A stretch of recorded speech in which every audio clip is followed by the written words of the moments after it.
আজকে তৈরি করব তালের পায়েস, যেটি গ্রামগঞ্জে থেকে পৌঁছে এখন শহর পর্যায়ে পৌঁছিয়ে গিয়েছে সবার প্রিয় মুখে মুখে তালের পায়েস, যা পূর্বে শুধু আমাদের নানি দাদিরা তৈরি করত, কিন্তু এখন ইউটিউবের কল্যাণে বা ইন্টারনেটের যুগে এসে সহজলভ্য হয়ে গিয়েছে।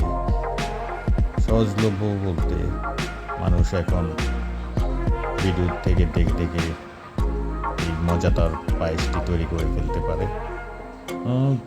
প্রাথমিক পর্যায়ে একটু ঝামেলা হয়। আমি 4টা তাল এনেছিলাম গত বছর, এটা আমার পুরান ভিডিও, আজকে আপলোড দিচ্ছি। দেখেন 4টা তাল থেকে আমি এতগুলি রস বের করে একটা পর পুরা সম্পূর্ণ করা ভরে গিয়েছিল। নাড়তে নাড়তে নাড়তে নাড়তে এটা ঘন হয়ে আসছে। প্রথমে তালগুলো ছাড়িয়ে নিয়ে ভালো মতো করে করতে চিপিয়ে নিতে হয়। তার সাথে আজকে রাতে কারেন্ট চলে গিয়েছিল, অল্প পরিমাণে চিংড়ি মাছ ছিল, চিংড়ি মাছ ভেজে ভাত খেয়ে নিয়েছি। এই পাশে দুধ জাল দেওয়া হচ্ছে। আমার পুরাতন যে ভিডিওটা, ওইখানে তাল ছিলিয়ে অর্ধেক খেয়ে ফেলেছিলাম পায়েস ও পিঠা বানিয়ে। তা প্রায় 6 মাস অতিবাহিত হতে চলেছে, আবার তালের সিজন এসে পড়েছে। কিন্তু ফ্রিজে ডিপে রাখা ছিল আমার তালগুলো, তালের বাকি অংশ এই যে ফ্রিজ করা আছে, একদম বরফ হয়ে আছে। এখন দুধটা ঘন হয়ে আসছে, তারপর তালটা ঢেলে দেওয়া হবে। হ্যাঁ, অল্প পরিমাণে দেওয়া হচ্ছে, প্রায় 1 সের দুধের ভিতর। পুরাটা তালের রস দিলে আবার তিতা হয়ে যাবে, তেতো তেতো একটা ভাব থাকবে। চিনি, তেজপাতা ইত্যাদি নানা উপকরণ যেগুলি এটাকে প্রস্তুত করার জন্য, সুস্বাদু হওয়ার জন্য ওগুলি আগে দেওয়া হয়েছে।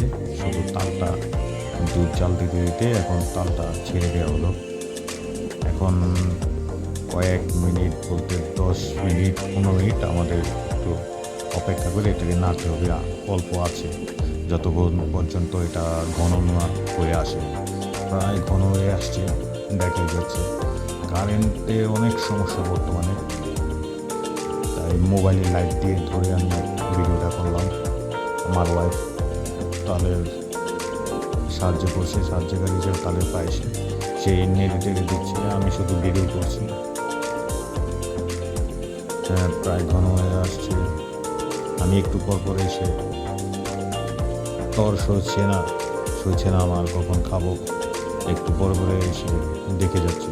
হ্যাঁ, প্রায় ঘন হয়ে গেছে। আর 2-3 মিনিট অল্প আছে, রাখলে হয়ে যাবে। প্রায় হয়ে গিয়েছে, এখন নামিয়ে নেওয়া যায়। নামিয়ে আনলাম, এখন ফ্লোরে রাখলাম। এবার খাবার পালা। আমি বাটি নিয়ে এসে পড়েছি অলরেডি। টাটকা না গত বছরে, তারপরও সুন্দরই দেখা যাচ্ছে।